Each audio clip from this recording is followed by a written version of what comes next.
एखादी रिॲक्शन कशी कशी झाली असेल स्टेप वाईज, आधी न्यूक्लिओफाईल आला असेल, इलेक्ट्रोफाईल आला असेल, कोणता बॉन्ड तुटला असेल, कोणता आधी तयार झाला असेल वगैरे बाबी समजून घेण्याच्या प्रोसेसला रिॲक्शन मेकॅनिझम म्हणतात. आपण आजच्या व्हिडिओमध्ये रिॲक्शन मेकॅनिझम म्हणजे रिॲक्शन स्टेप वाईज कशा झाल्या असतील हे समजून घेणार आहोत. आजचा हा व्हिडिओ नंबर 14. यामध्ये आपण SN1 आणि SN2 रिॲक्शन मेकॅनिझम म्हणजे काय हे समजून घेणार आहोत. एक्झाम साठीची लिंक दिलेली आहे व्हिडिओच्या डिस्क्रिप्शन मध्ये, तुम्ही ही एक्झाम जरूर द्या. ह्याच्यासाठी आपण 2 एक्झाम्पल घेतले. अल्कलाइन हायड्रॉलिसिस नावाच्या रिॲक्शन, आपण त्याचा आधार घेऊन आपण ही रिॲक्शन मेकॅनिझम शिकणार आहोत. आता ह्या इथे मिथिल आयोडाइड आणि टर्शियरी ब्युटिल आयोडाइडचं काय व्हायला लागले पहा, की प्रॉडक्ट मध्ये दोन्हीचे अल्कोहोल तयार झाले. मग हे जे अल्कोहोल तयार झाले त्याच्यामध्ये कसे तयार झाले, तर हा कार्बन आयोडीन बॉन्ड तुटून गेला आणि हा कार्बन ऑक्सिजन बॉन्ड तयार झाला. पहा, अशा तऱ्हेनं हे रिॲक्शन चेंज आहे. मग आता हा रिॲक्शन चेंज कसा कसा होऊ शकतो, की ह्या रिॲक्शन मध्ये कार्बन आयोडीन बॉन्ड तुटणार आणि कार्बन ऑक्सिजन बॉन्ड तयार होणार. कसं कसं होऊ शकते, पहिली शक्यता की हा कार्बन आयोडीन बॉन्ड हळूहळू ब्रेक होऊन जाणार, त्याचं स्वतः डिकम्पोज होणार आणि एक इंटरमिडिएट जनरेट होणार. ह्याला आपण कार्बोकॅटायन म्हणतो. हा रिॲक्शन इंटरमिडिएट आहे. ह्याच्यावर आता OH मायनस अटॅक करणार. अशी ही 2 स्टेप मध्ये रिॲक्शन होऊ शकते, पहिली शक्यता.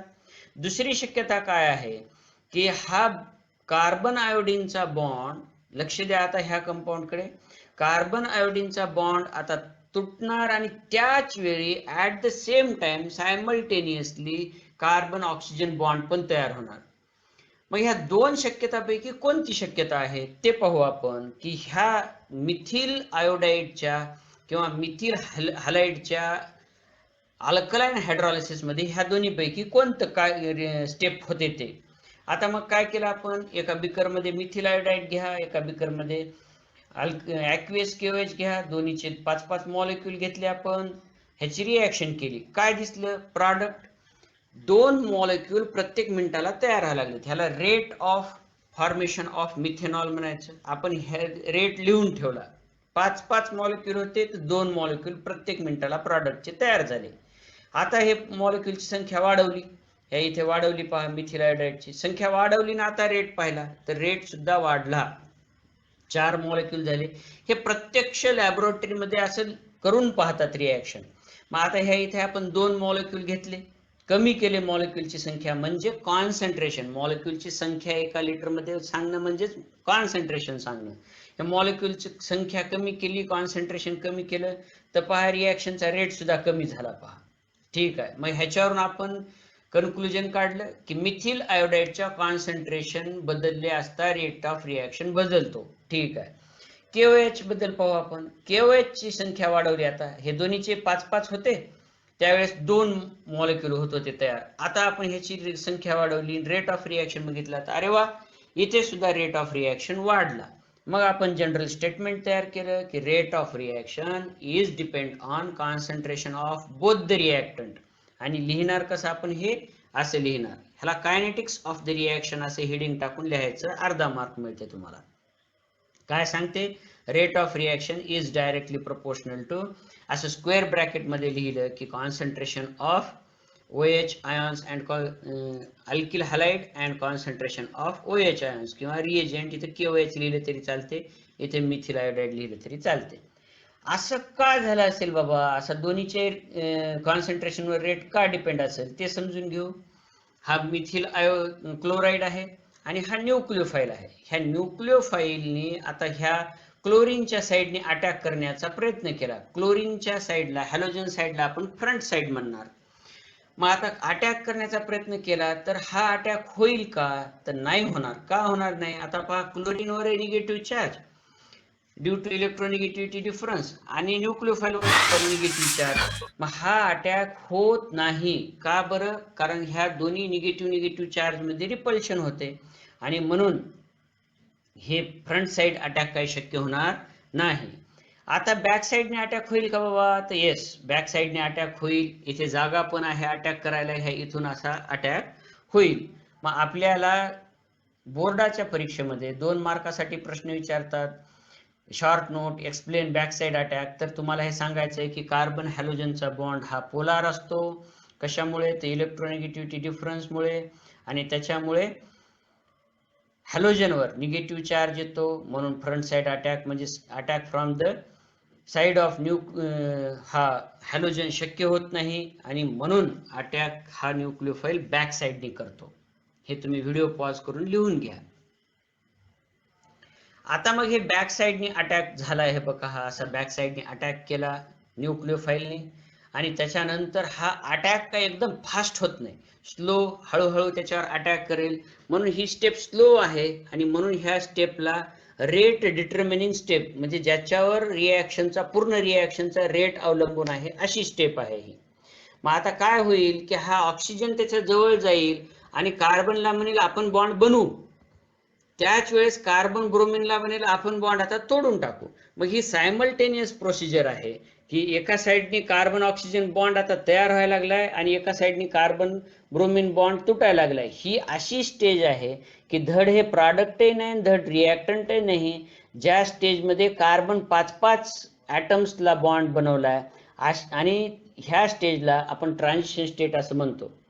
मग ह्याच्यावर थोडासा हाफ निगेटिव्ह चार्ज असेल ऑक्सिजनवर आणि हाफ निगेटिव्ह चार्ज असेल ब्रोमिनवर. ही ट्रान्झिशन स्टेट सडन अशी एकदम ब्रेक होईल, हा ब्रोमिन इथून निघून जाईल आणि फास्ट रिॲक्शन होऊन आपल्याला हा प्रॉडक्ट भेटेल. हे एवढं तुम्ही व्यवस्थित समजून घ्या. अशी रिॲक्शन की ज्या रिॲक्शनमध्ये न्यूक्लियोफिलिक सबस्टिट्यूशन होताना दोन्हीही रिएजंटनी भाग घेतला, अशा प्रकारच्या रिॲक्शनला आपण न्यूक्लियोफिलिक सबस्टिट्यूशन रिॲक्शन असं म्हणतो. आणि हे आपण नेहमी SN2 नी दाखवतो, म्हणजे न्यूक्लियोफिलिक सबस्टिट्यूशन बायमॉलिक्युलर. बायमॉलिक्युलर का? कारण 2 मॉलिक्यूल एकाच वेळी रिॲक्शन मध्ये भाग घेत होते म्हणून. मग आता ह्या SN2 चा हा फुल फॉर्म लक्षात ठेवा, सबस्टिट्यूशन न्यूक्लियोफिलिक बायमॉलिक्युलर.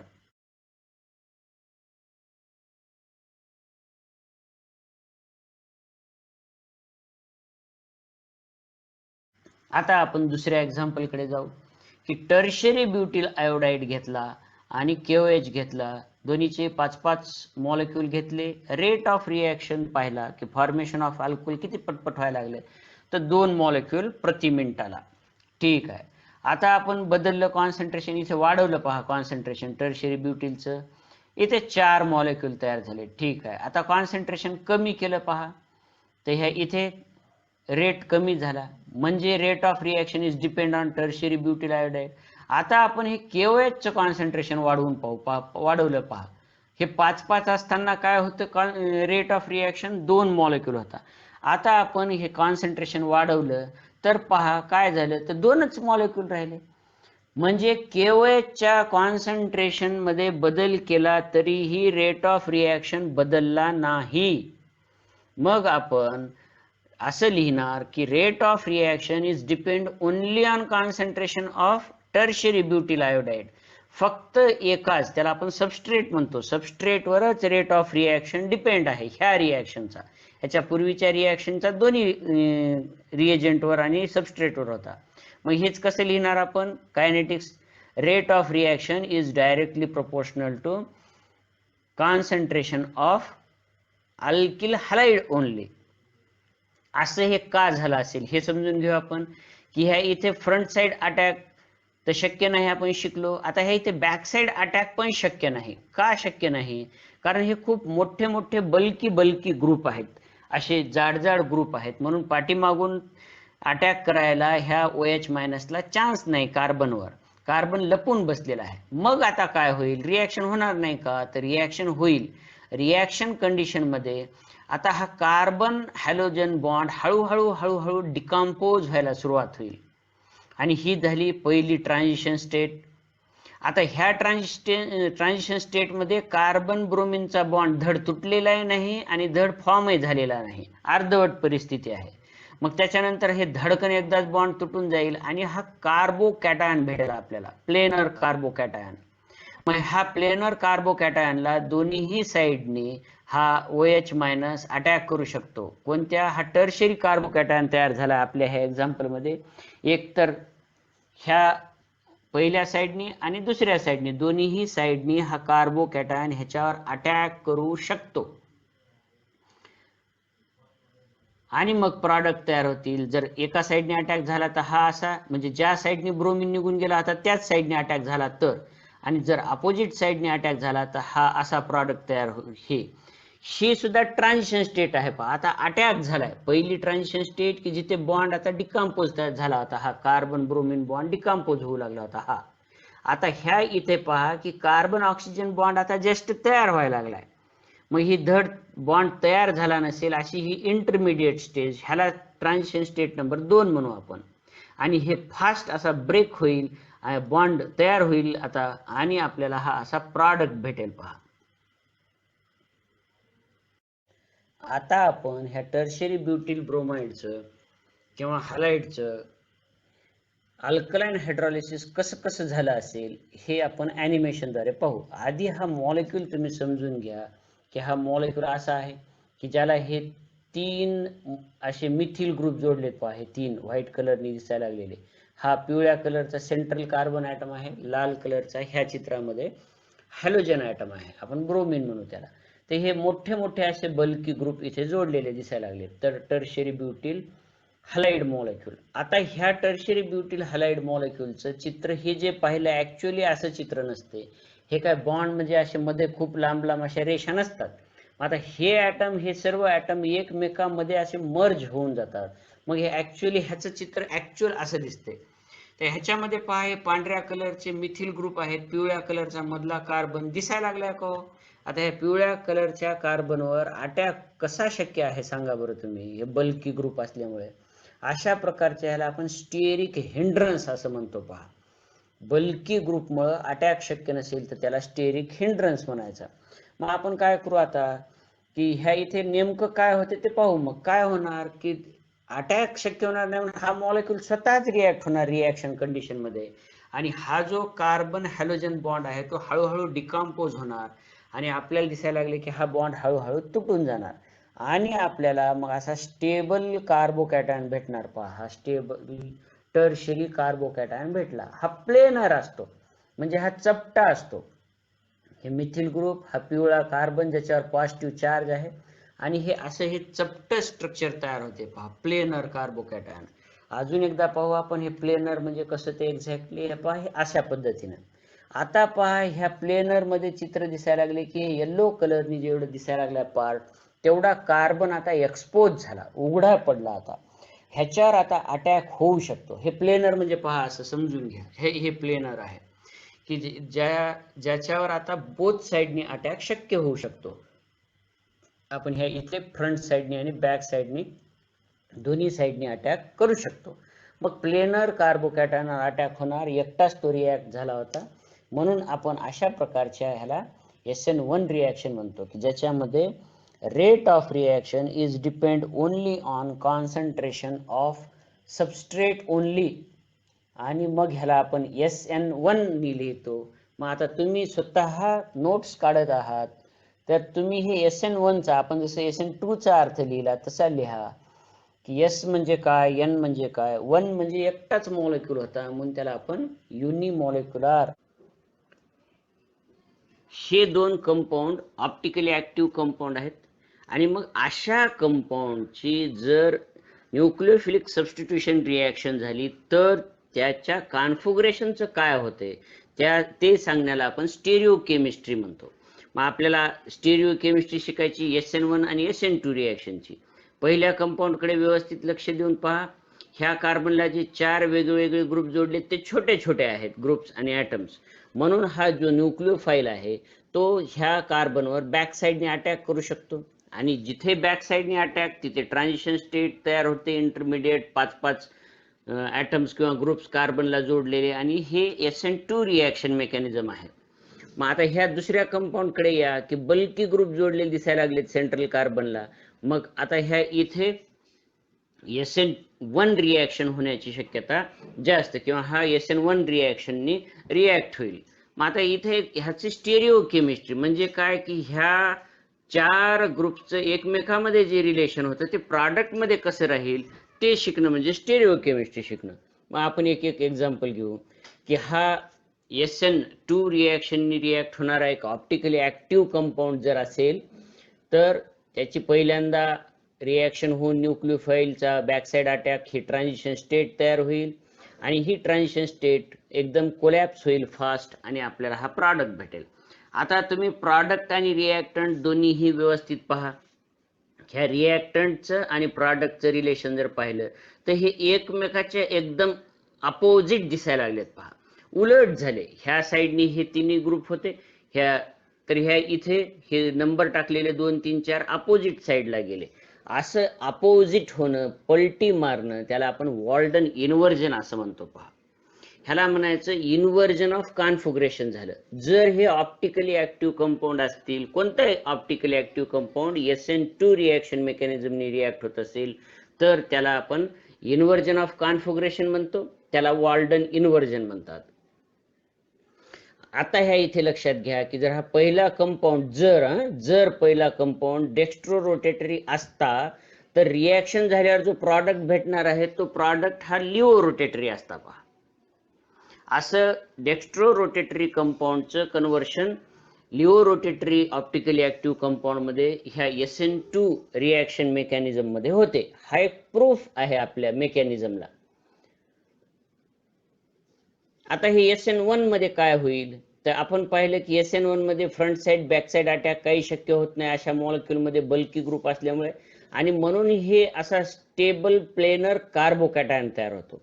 आता हा जो कार्बोकॅटायन तयार झाला त्याच्यावर हा न्यूक्लिओफाईल काय काय की एक ह्या साईडने अटॅक होऊ शकतो ह्या कार्बनवर ज्याच्यावर पॉझिटिव्ह चार्ज आहे न्यूक्लिओफाईलचा, आणि त्यावेळी हा कंपाऊंड भेटेल. पहा, आता ह्या इथे हे एक एकच नंबर टाकलेत, पण ह्या इथे हा ब्रोमिन असेल तर हा OH असेल, हे ग्रुप बदलून आहेत.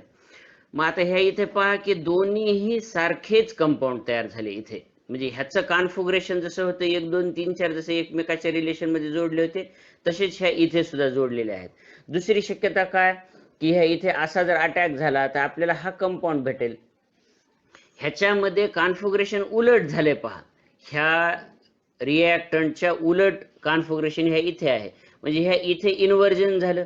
मग आता जसाच्या तसा कंपाऊंड तयार झाला तर त्याला हे जसाच्या तसा कंपाऊंड तयार झाला तर त्याला रिटेन्शन ऑफ कॉन्फिगरेशन म्हणायचं, आणि जर उलट झाला तर इन्व्हर्जन ऑफ कॉन्फिगरेशन. हे दोन्हीही तयार होतात. लक्षात घ्या, ह्या कार्बोकॅटायन हे दोन्हीही अटॅक करतात आणि दोन्हीही तयार होतात. हे दोन्हीही मिक्सचर मध्ये असल्यामुळे आपण त्याला रेसिमिक मिक्सचर असं म्हणतो. पहा, मग आता काय लक्षात घेणार आपण stereo chemistry of SN1 reaction, की ह्या SN1 रिॲक्शननी जर एखादा कंपाऊंड कोणताही कंपाऊंड जर रिॲक्ट झाला तर जे प्रॉडक्ट तयार होतील त्याचं 50-50% जवळपास 50-50% हे असेल प्रमाण रिटेन्शन ऑफ कॉन्फिगरेशन आणि इन्व्हर्जन ऑफ कॉन्फिगरेशनचं, आणि त्यामुळे आपल्याला रेसिमिक मिक्सचर भेटेल. मग तुम्ही हे लिहून घ्यायला लागलात की SN2 मध्ये वॉल्डन इन्व्हर्जन, SN1 मध्ये रेसिमिक मिक्सचर. आता आपल्याला परीक्षेमध्ये प्रश्न कसे सोडवायचे ते शिकायचे ह्याच्यावर आधारित.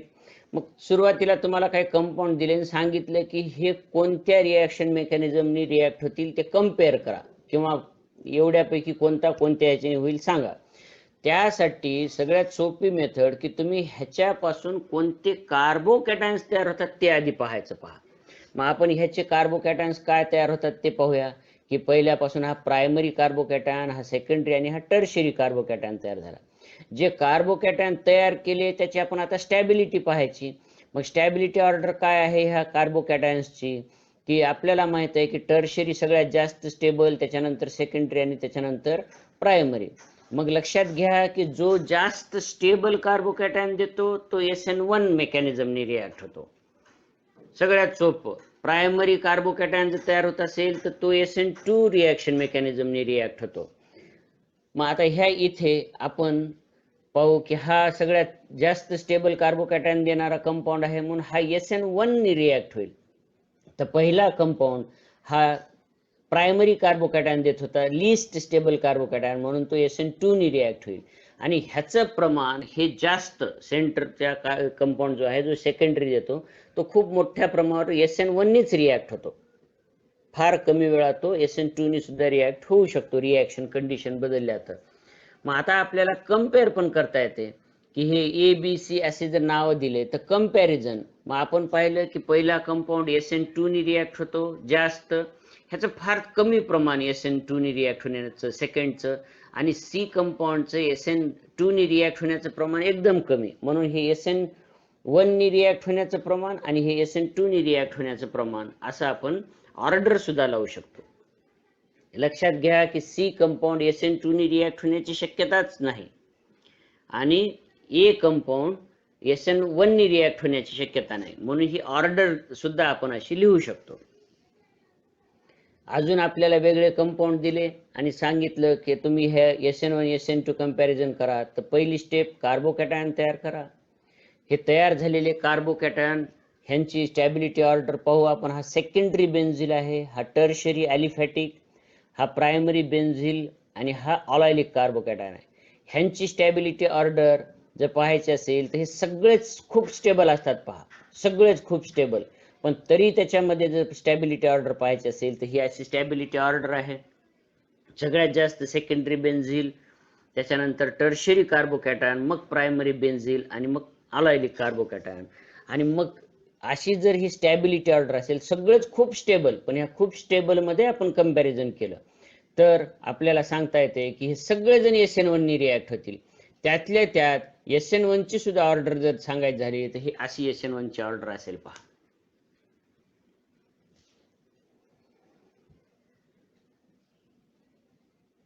आता आपल्याला डिस्टिंग्विश करायचं. SN1 आणि SN2 चे एवढे पॉईंट पाहिले आपण. मग आपण हे कम्पेअर करू. Distinguish between SN1 and SN2 म्हणलं तर तुम्हाला हे परीक्षेत लिहायचं 2 मार्कासाठी. ही पहिली रिॲक्शन युनिमॉलिक्युलर, म्हणजे एकटाच मॉलिक्यूल त्या रेट डिटर्मिनिंग स्टेप मध्ये रिॲक्ट होतो. इथे 2 मॉलिक्यूल रिॲक्ट होतात. हे 2 स्टेप रिॲक्शन मेकॅनिझम आहे की आधी कार्बोकॅटायन तयार होणार आणि त्याच्यानंतर त्याच्यावर न्यूक्लियोफाइल अटॅक होणार. इथे हे एकदाच एक बॉन्ड ब्रेक, एक बॉन्ड फॉर्म. ह्या इथे रेट ऑफ रिॲक्शन हा फक्त सबस्ट्रेटवर, म्हणजे जो मेजर कंपाऊंड आहे आपला त्याच्यावर, मेन कंपाऊंड आहे त्याच्यावर रिॲक्शनचा रेट, कॉन्सन्ट्रेशनवर अवलंबून आहे रिॲक्शनचा रेट. इथे मात्र main compound plus reagent KOH NaOH घेतले होते आपण ह्यावेळी, त्या दोन्हीच्या कॉन्सन्ट्रेशनवर रेट अवलंबून आहे.